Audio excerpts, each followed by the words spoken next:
aqui na Ásia, é de 35% a 40% dessa população, né, vai viver nas cidades. Que observem as megacidades do mundo subdesenvolvido. Né? São Paulo tem aqui Rio de Janeiro e Buenos Aires, na América do Sul. Na região da África, tu tem Lagos, Mumbai, né, e Cairo. Na parte da Ásia, tu tem Tóquio, Pequim, Delhi, Jakarta, né, Xangai. Tem essas partes aqui que são as megacidades dos países subdesenvolvidos, né, no mundo subdesenvolvido. Então, as diferenças, vamos aqui para as diferenças que estão relacionadas a países desenvolvidos.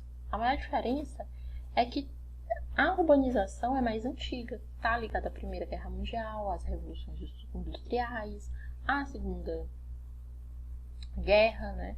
Enquanto que a urbanização foi muito mais lenta, ou seja, levou um longo tempo, então possibilitou com que o espaço urbano conseguisse ter uma estrutura melhor, porque levou o que do século XVIII até agora, então eles tiveram bastante tempo, né, para fazer tudo. Enquanto que a formação de uma rede urbana, hoje em dia ela é muito mais densa e interligada, por causa disso, porque nos países desenvolvidos foi uma coisa mais longa, né? Já nos países subdesenvolvidos, essa urbanização é mais recente, ela começou mesmo aí depois da Segunda Guerra Mundial, né? Depois de 1945. Então, essa urbanização mais acelerada, né? Ela foi mais direcionada, em muitos momentos, para um número reduzido de cidades, ou seja, as pessoas saíram, né, lá do campo onde elas viviam e foram para cidades, mas o quê? Um número pequeno de cidades, elas não foram para qualquer cidade. Aqui no Brasil, as pessoas saíam do Nordeste, né, e iam para São Paulo, para o Rio. E aí isso gerou o que a gente chama de macrocefalia urbana, ou seja, um inchaço, né, nessa malha urbana. Então, uma existência de uma rede urbana bastante rarefeita e incompleta na maior parte desses países subdesenvolvidos. Então, a aglomeração urbana, que é os conceitos mais importantes. Vamos aqui falar sobre as hierarquias. A expansão da urbanização ela gerou modelos, né, de aglomeração urbana que fazem parte do nosso cotidiano e às vezes a gente nem imagina, né, o que significa. Hierarquia urbana então, corresponde à influência que uma cidade exerce sobre uma outra menor. Segundo o IBGE, o Brasil tem a seguinte hierarquia urbana: metrópole nacional, metrópole regional, centro submetropolitano, capital regional e centros locais. Então, a hierarquia urbana é o grau de importância das cidades, sendo definido pelo poder de polarização ou de atração de uma cidade com relação a outra, em função do seu equipamento urbano, ou seja, oferta de bens e serviços. Então, no Brasil, é muito comum, por exemplo, a gente comprar, por exemplo, aqui no Nordeste, Teresina, ela compra coisas roupas, por exemplo, né, de Fortaleza, né? A gente tem ali uma hierarquia quando se fala disso. Mas, em contrapartida, por exemplo, com relação à medicina, né, à saúde, ou mesmo estudo com relação ao Maranhão, né? As pessoas vêm para cá. Então, a gente pode até falar de algumas cidades, né? Cidades do interior, geralmente o povo vem para cá. Então, essa hierarquia urbana, né, ela vai ser definida a partir do poder que aquele lugar vai ter de atração ou de concentrar serviços que façam com que a pessoa que está numa cidade X vá para a cidade Y. Conurbação. Conurbação é o encontro ou a junção de duas ou mais cidades em virtude do crescimento horizontal. Em geral, tem origem nas regiões metropolitanas, ou seja, quando tu começa uma cidade, né, e termina outra, e aí você não sabe qual é ali onde termina uma e onde começa a outra, porque elas estão muito juntas. Já a megalópole, ela corresponde à conurbação entre 2 ou mais metrópoles ou regiões metropolitanas. E aí a gente chama, por exemplo, Boash, Tokaido, Chips, Rio, São Paulo, por exemplo. Isso aí é megalópole, porque tu tem aqui, por exemplo, no caso dos Estados Unidos, né, que é um país desenvolvido, a principal cidade ali é Nova York, no Boash. Já no Sansan, tu tem na costa oeste dos Estados Unidos, a principal cidade é Los Angeles. No Chips, aquela região dos Grandes Lagos. Tokaido, no Japão, é Tóquio, né? E no Brasil, tu tem a megalópole Rio-São Paulo, que no sudeste aqui do Brasil, ali no Vale do Paraíba, é a principal região, né, de ligação ali, interliga as duas principais cidades.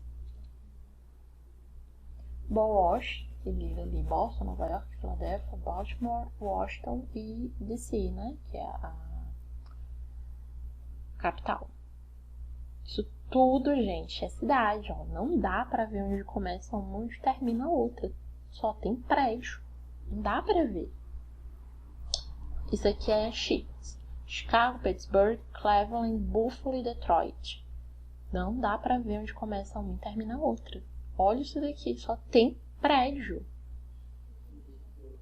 E lembrando que essas cidades aí, elas vão ter o quê? Como elas só tem prédio, tem muita coisa ali, que ela vai atrair muita coisa, mas ó, Detroit, por exemplo, é uma das cidades mais perigosas dos Estados Unidos. Não em questão, por exemplo, de assalto, como tem aqui, né, no Brasil, mas em outras questões. Vocês podem até estar procurando aí. Existem cidades, por exemplo, que são ditas perigosas aí fora do Brasil, por exemplo. Aqui, Tokaido, né? Tóquio, Iwasaki, Nagoya, Kyoto, Kobe, Nagasaki e Osaka. Dá pra ver aqui pelas luzes que é contínuo, né? Cidades. Aqui no Brasil, Rio de Janeiro, São Paulo, megalópole brasileira. Já o que é região metropolitana? Região metropolitana é quando há um conjunto de municípios conurbados a uma metrópole e que desfrutem de uma infraestrutura e de serviços comuns. Por exemplo, a Grande São Paulo, ali é uma região metropolitana, né? Megacidade. Corresponde ao centro urbano com mais de 20 milhões de habitantes. Hoje, em torno de 21 cidades no mundo podem ser consideradas megacidades. 17 dessas estão em países subdesenvolvidos. No Brasil, São Paulo e Rio estão nessas categorias de mais de 20 milhões de habitantes. Mas a gente tem Nova York, Los Angeles, Cidade do México, Cairo, Moscou, Tóquio, Pequim, Delhi. Cidade global. Cidades que polarizam aí o país todo e servem de ligação entre, né, o país e o resto do mundo. Possuem um melhor equipamento urbano, tem sedes de instituições que controlam redes mundiais, tem bolsa de valor, redes bancárias, industriais, comércio exterior, prestações de serviços financeiros, agências públicas internacionais. São cidades mundiais, elas estão mais associadas ao mercado mundial do que ao que acontece ali nacionalmente, né? Do que a economia nacional. Então, tu tem os tecnopolos, que são as cidades tecnológicas, ou seja, onde se desenvolve pesquisas de ponta. Nos Estados Unidos, a gente tem o Vale do Silício. No Japão, tem a Tsukuba. No Brasil, a gente tem algumas cidades aqui, como Campinas, São Carlos, né?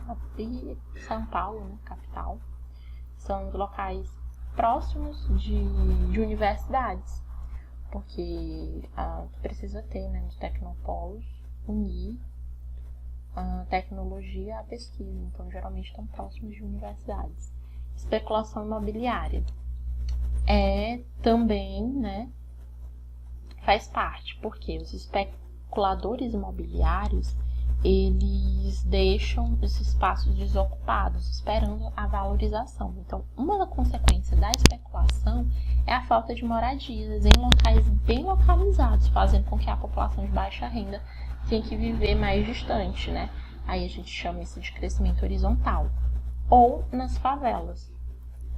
Então, hoje em dia, as pessoas saíram mais dos centros para irem mais para longe, para as áreas que têm amenidades, mas as populações que não têm dinheiro, ou seja, é baixa renda, elas vão para áreas mais distantes do centro, mas áreas sem amenidades, áreas que não têm infraestrutura. Condomínios de luxos e favelas. A gente vai falar sobre segregação aqui dentro do espaço urbano. São dois conjuntos, frutos da segregação e, do que a gente fala aqui da economia, de quem vive nas cidades. E eles são reflexos disso. Os condomínios são áreas fechadas, têm proteção, são bem estruturadas, geralmente mora ali gente de elite. Já as favelas não têm infraestrutura, tem grandes problemas com o tráfico de droga, E essa população geralmente que mora ali está desempregada, então a maioria dela é pobre. Tem ali dois extremos, favela e condomínios de luxo. E tu tem aqui o papel também dentro da população. Desmetropolização, que é o processo associado à diminuição do fluxo migratório em direção às metrópoles. Acho que eu já falei isso com vocês em sala, sobre estar mesmo, descentralizando as produções. Ou seja, antes as indústrias, elas estavam em grandes centros, porque os custos de produção elas são muito altos. Então, para ir para uma cidade pequena, grande ou médio porte, é mais barato produzir em função de vários fatores, por exemplo, incentivo fiscal. Então, cidades como Rio de Janeiro e São Paulo não estão mais recebendo os maiores fluxos de imigrantes, assim como regiões que antes eram ditas como atrativas por causa de indústria. Então, regiões do interior paulista, do sul do país, até mesmo no Nordeste, são áreas agora de atração. Observe aqui a verticalização que vem ocorrendo com o crescimento urbano através da proliferação de edifícios. A gente viu nas imagens, das megalópolis ali. Isso aqui só demonstra, gente, que a verticalização valoriza o solo urbano. Ou seja, quanto mais verticalizado, mais valorizado. Por isso, tão caro, morar na cidade. Embora haja dados, que não sejam unânimes ao fenômeno da urbanização na África, na Ásia e na América Latina, os impactos no continente, ou em cada continente, ou mesmo dentro do país, não é o mesmo.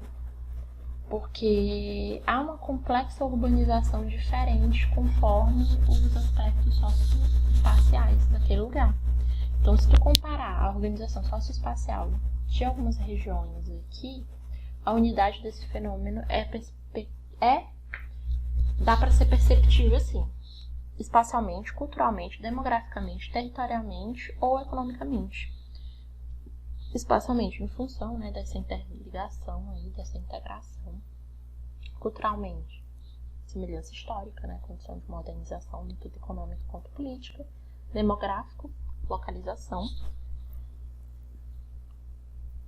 Territorial, estrutura e organização e planejamento. Fronteiras, mesmo, vai atravessar as fronteiras. E econômico, dentro do que a gente chama de revolução agrícola, por exemplo. Ele transformou o campo e a cidade e contribuiu para a fixação do homem em um determinado lugar. Então, a gente tem aqui um exercício que vocês vão fazer.